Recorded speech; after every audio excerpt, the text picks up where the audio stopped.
your own reality. So whatever you think manifests itself. What I didn't expect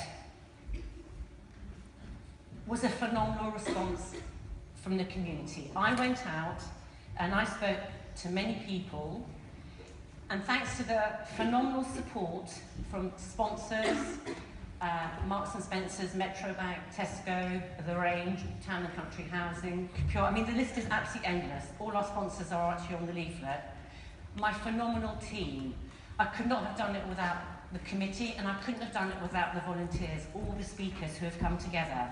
What they showed me was that if you ask for help, you will always, always be offered it. But sometimes, all of us, we are too scared to ask for help. And I know that for me, I always have been. And then something changed in my life. And before I tell you what that is, let me just explain. I have 3 passions, and my passion is women inspiring other women. I feel it is our duty to inspire our children, to inspire our friends, and to inspire our partners. I could not do what I have done over the last 5 months without the support of my amazing husband and my amazing family.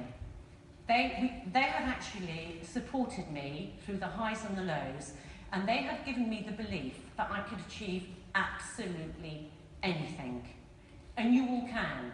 You can create anything beautiful in your life if you choose to. You just have to surround yourself with the right influences, create the right thoughts in your head, and believe in yourself. It is all about self-belief and confidence. My other passion is young people. They are our future. They are our future leaders. They are our future mentors. And I feel they are not supported enough. And sometimes we as parents, because we are so busy being on that treadmill, trying to build this lifestyle for our kids, trying to build amazing businesses, that we forget what's important to us. And for me, my family is very, very important. And again, I could not have done this without my family. And what I realised, going into many schools where I deliver workshops on self-belief and confidence, there are many, many young kids who have no support at home. And in some cases, they have no mothers to support them, either because their mothers have actually passed away from cancer, because of a marital breakup, or because they don't have a good relationship with their mother. And it's their fathers, it is their brothers, it is their uncles who step in and take over that responsibility, and they need to be recognised because they are very much part of our conversation. Now, several things have actually driven me in my life. We went through, actually there were 2 things. I was in a train crash many, many years ago. I was in a carriage that concertinaed. The driver, he was high on coke, went into the buffers of Cannon Street Station, and I could have allowed that one incident to change my life. And instead what I realised was, I'm actually going to grow through it. And so, rather than actually focus on the negative, I decided to focus on the positive. And maybe that's why I got into mentoring, I don't know. But my passion is very much about how we inspire those people around us and our children. And my children have inspired me, and they've actually taught me things. Sometimes I haven't liked about myself. They've given me an awful lot to reflect on, but what they've really given me is my drive. My nephew is 24 years old. He runs the largest coffee website in the world. My son, when he was 14, he set up his first business. He sold it when he was 16. When he was in lower 6th, he set up a marketing digital agency, got into the second round of Richard Branson's Virgin Voom, and won Young Startup Talent. So many people will look at Henry, and they will look at Ben, and they will think, oh my God, that is amazing.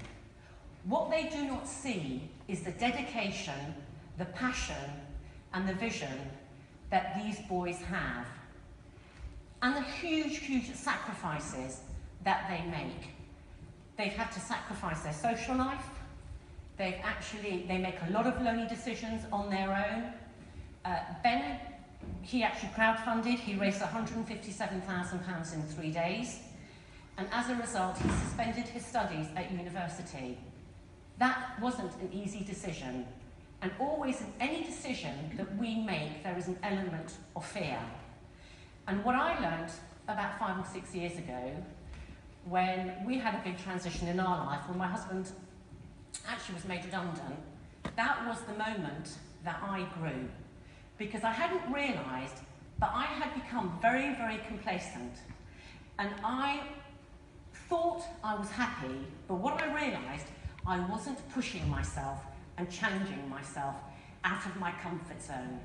And all of us have to challenge ourselves in order to move forwards and in order to grow. Because if we don't, we will get stuck and we will stay exactly where we are, and we will not be role models to our children. And if we fail, it's not failure, it is just a learning curve. And our children, they have to realise that we cry, we laugh, we smile, but you know what? We get through it, because that's how they are going to grow. And one of my purposes, I think my main purpose in life now, is to inspire my children, but also their friends. Because in order for them to grow, their friends are absolutely key in their future. Another passion I have is raising awareness of mental illness. And that has come through the nature of the work that I do.